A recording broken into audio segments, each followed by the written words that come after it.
Hey guys, welcome back to my channel. It's Jewel. We are going to do some more collage today, but we're going to pull in our watercolors for this.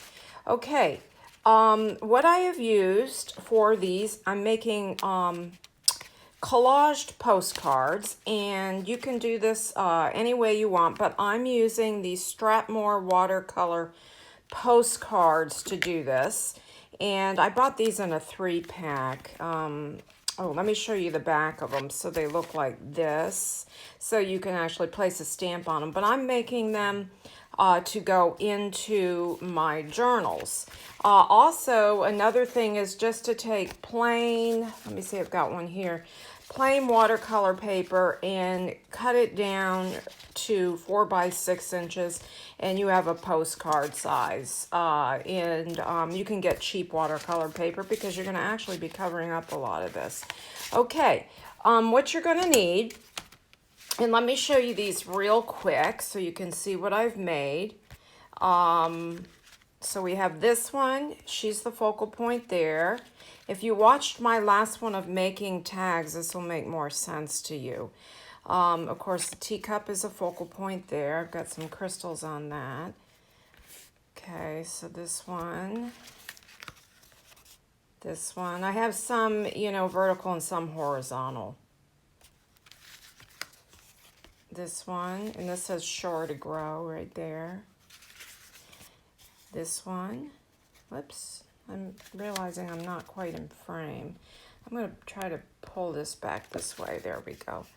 This one, got a little washi tape up there and the word interest. And then this one. So these are the ones I've made thus far. And I'm going to have a seat and I'm going to tell you what we're going to need. First of all, you're going to need your watercolor postcards. So we're going to pull one out of here. 4 by 6 piece of watercolor paper. Then you're going to need some type of a brown paper, or you can use piano paper. You can use, I'm using basically just a paper bag, and I'm going to actually probably crumble these up. I'm not going to ink these like I did in the last one, just because for the time. So this is going to be your base, and this is going to be your first layer. Then you're going to need either book pages or music papers for the next layer. Then you're going to want to have some kind of pretty paper. And what I am using are a lot of scraps and various things over here. So you can use embossed paper, you can use a doily, you can use some of your cutoff papers. I have a die cut here that I might use. Now, if you saw the one on tags, I'm actually following a formula by Treasure Books. And so I'm going to link that first, well, it's not my first collage video, but the collage video of this new way that I'm doing collage, similar way, I should say, than of hers that I'm doing collage, and I'll link that below. Okay, you're also going to need some either note card paper or plain paper of some sort, and I've got some scraps here of different papers, okay, because the focal point is going to go on this paper. And of course you're going to need, I've also pulled out some stamps, and this is for just extra when you're finished your collage, to fill in spaces and to add some fun stuff. Also, I have some words and labels and things like that I might put on there. And so I just have those aside here. And watercolors. And now we're going to use my perfect pearls today. I did use this Karataki set, and the pigments are very, very bright. Last time I did these, I used a cheap set of watercolors, and I actually liked that better. These are so vivid that I think they're a little bright. You can see how bright they are, and I did mix some colors. But I'm going to use these up. I'll use them. But the one I liked best is I pulled out the Perfect Pearls, which is a shimmery, and it gives me a more subtle wash. And I should have added more water to this and mixed it aside, but I didn't want to go through that, so I would have had a lighter wash, but I didn't. So let's get started. So I'm going to use my Perfect Pearls, and I want a more neutral base this time. So I think I'm going to use, did I just use that Perfect Bronze? I'm thinking yeah, I want to use, here, I have a couple out here actually. I've got this forest green and I have this heirloom gold. I'm going to try the heirloom gold and see how that looks. Got some water over here and a brush, and I'm just going to go ahead and apply plenty of water to the top of this. This is 140 pound watercolor paper, so it's quite thick and it can soak up quite a bit of water. Okay, now I'm just going to take, I use the lid when I'm using my Perfect Pearls to mix the paint in, and then see how that's just kind of gliding right over the top, so we have a nice soft wash. And to speed up the drying, I'm going to use a heat gun over here, and that'll speed up the drying time. Okay, so we have a nice wash there. Maybe I'll do a little bit more over here. Okay, and I'm just going to leave that aside to dry, that cap. And I'm going to put the green one away because I'm only going to take time to do one like that, because we want to get right into the layering. And it really only takes a moment to dry. And you can see, I don't know if you can see how you get a nice shimmer with these Perfect Pearls. I also have some watercolor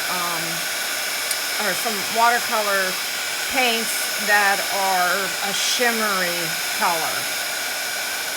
You can use your watercolor crayons for this if you have that. You can even maybe use some pastels or something, you know, if you wanted to. Okay, that's dry. It only took a minute. So now we're going to move on, and I want to see if I want to do this way. I think I'll go ahead and do it in the horizontal thing. So I'm just going to rip a piece of this. Oh, I forgot. You also need your focal pieces. Okay, so I have some here, some die cuts and some cutouts and things like that, and images. And so I'm getting ready to do a cooking themed journal. So I'm gonna take a little bit more off here. So I have some cute little fussy cuts from the Graphics Fairy member site. Okay, so I've got that there. That's going to be the first layer. Then I think I would like to use, I have these little tear sheets here, collage sheets. Do I want that? I think I like this darker color right here. I also have this one. I think I'll use this one. Okay, so I'm just going to tear a piece of this.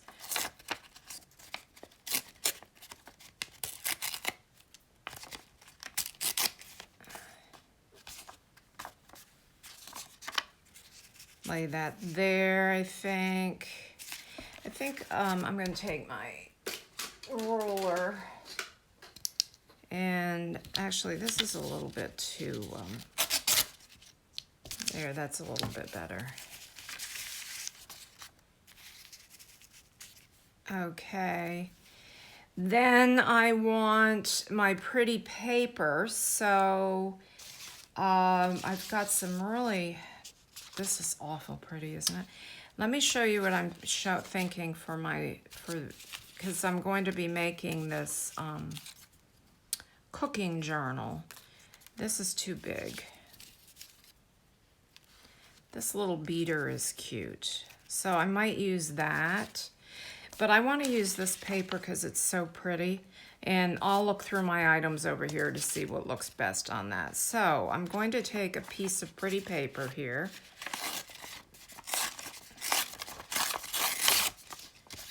These are scraps and cut-offs from my last project, some of my last projects. So let me take this a little bit more. Now you can use more than one pretty papers if you want, which I have done before. I could put a little piece of doilium behind there. Okay, then the next thing is going to be one of the plain papers or plain lined papers. I like that. Let me see. I have, this is a nice, I think I'll use a sheet of this. And I'm just going to use the ruler and cut this down just a little bit, just a square of it.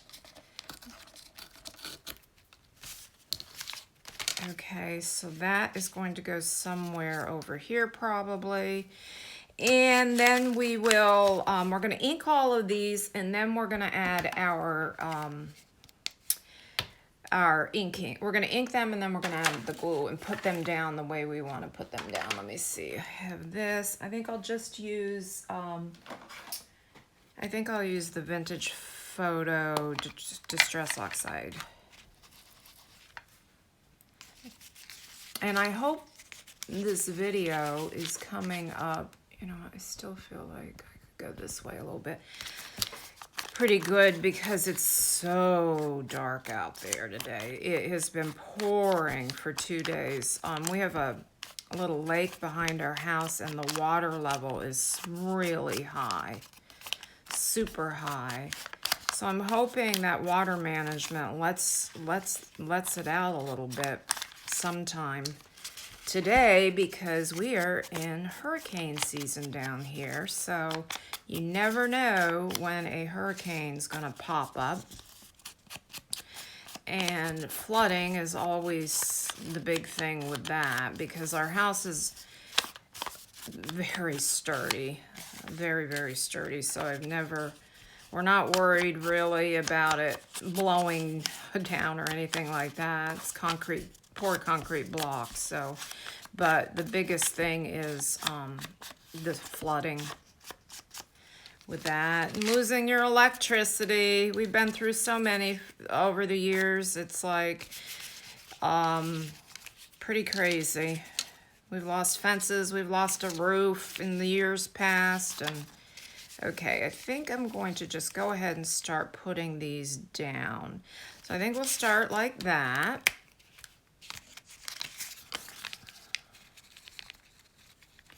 So these are fun, you know, to make and put in your journals. Or you could make a pretty little collage and just mail it off to somebody in Happy Mail. Put a stamp on the back.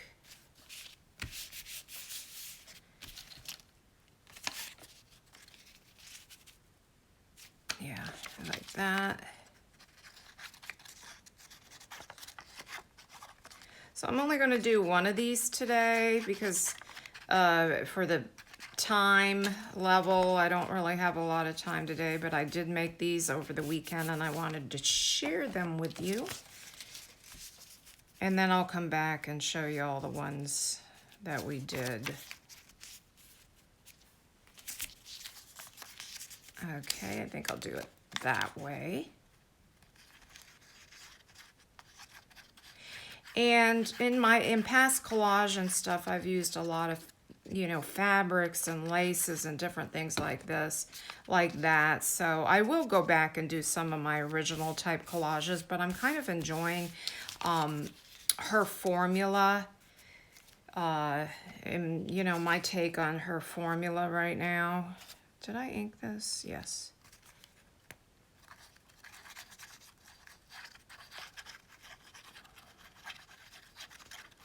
And you get a nice flat item so it doesn't bulk up your journals. I think I'm going to put that somewhere up. Not completely in the middle, but up in there. Oops, need a little bit more glue here. Need to get another bottle of tacky glue out. This is getting low. Okay, now I've got some of my fun little images over here. She's cute.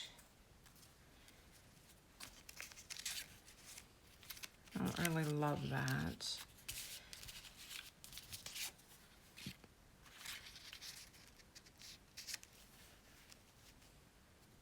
This one looks like it could go. It might be slightly big though. I think I'm just going to use her, this one right here. You can use butterflies, flowers, any of your fussy cuts, die cuts, you know, whatever you want your focal point to be. It's collage. It's meant to be fun, relaxing. Use up scraps. It's a good scrap buster. She's almost in the middle. It's not necessary that, you know, your focal point be in the middle, but you want it somewhere, you know, within the middle frame somewhere. Okay, so now that was simple. I'm going to come in and I want to add a border of dark around the side. And let me just see if this is going to be dark enough. Let me show you these. Where's my postcards?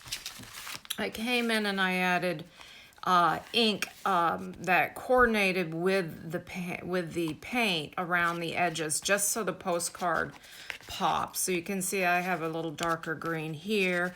I actually pulled out the teal color I'd used back here around this one. This one I added some pinkish shade and blue, and you can see I added some pink here, even though this was a pale green, yellow greenish paint there. So just so it pops. And actually what would be pretty is maybe if I could find, I don't think I have a real deep, well, you know what, this aged mahogany might work. I don't have, I'm gonna use this. Let's see how that looks. Yes.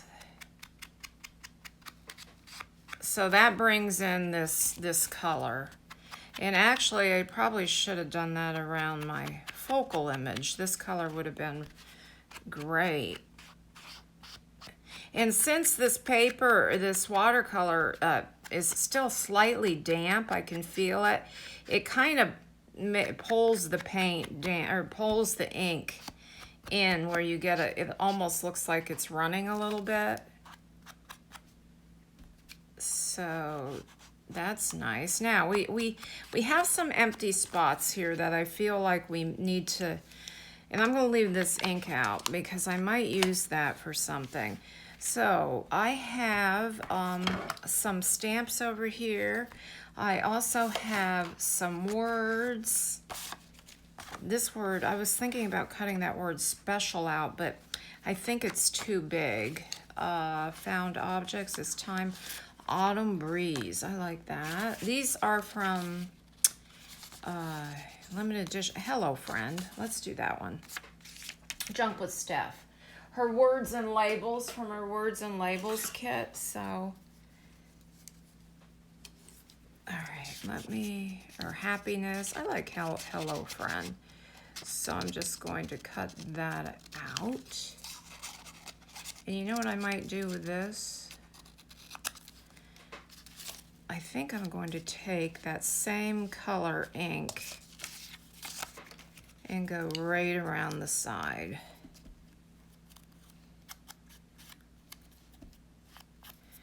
Actually, a better choice, I think, would be to take a marker. I'm going to take a marker on that. Let me see, I have, that one is 2. I'm just going to use black, actually. This little Sharpie, I guess, will be okay. Just to darken up the little border.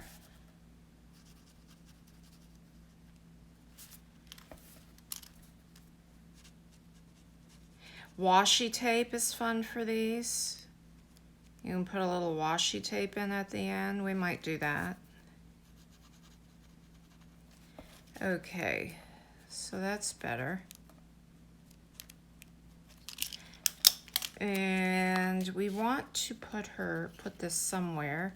I like things on an angle, and I think I might just do a little of this color right over it.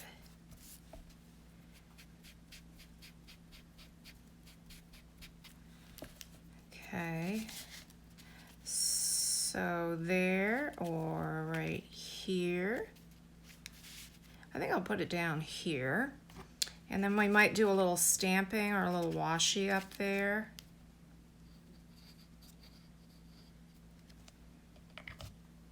Okay.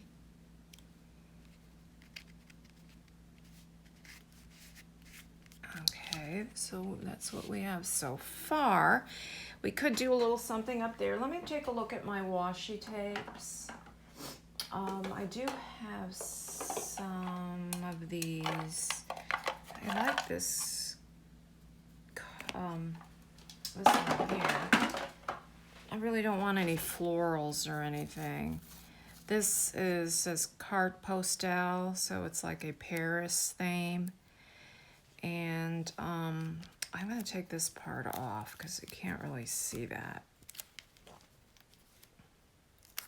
I kind of like it, the stamped part right there. So I'm thinking I'm just going to put it right up here, just like that. And I'm just going to wrap it right around the back, just like that. Okay, since I put that there, let me grab, I have a couple other stamps here that would go in with the postcard theme. And I have this one. And then I have this one. So let's try that. And I think I'm just going to use some black.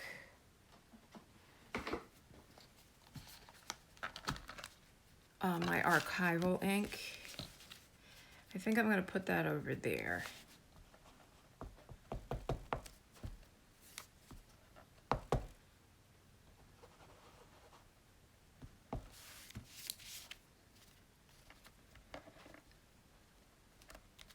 There, and then maybe just stamp off over here off the side. Or we could do, yeah, let's do up here. Okay, and then I'm going to just take this and go right over top of that one like that. Okay. And there it is, guys. There's a little watercolor postcard base with a collage, and you can pop it in the mail. This one I'm going to be putting in something. And I wanted to just show you how I get these cute postcards. Okay, guys, thanks for watching, and have a blessed day. Bye.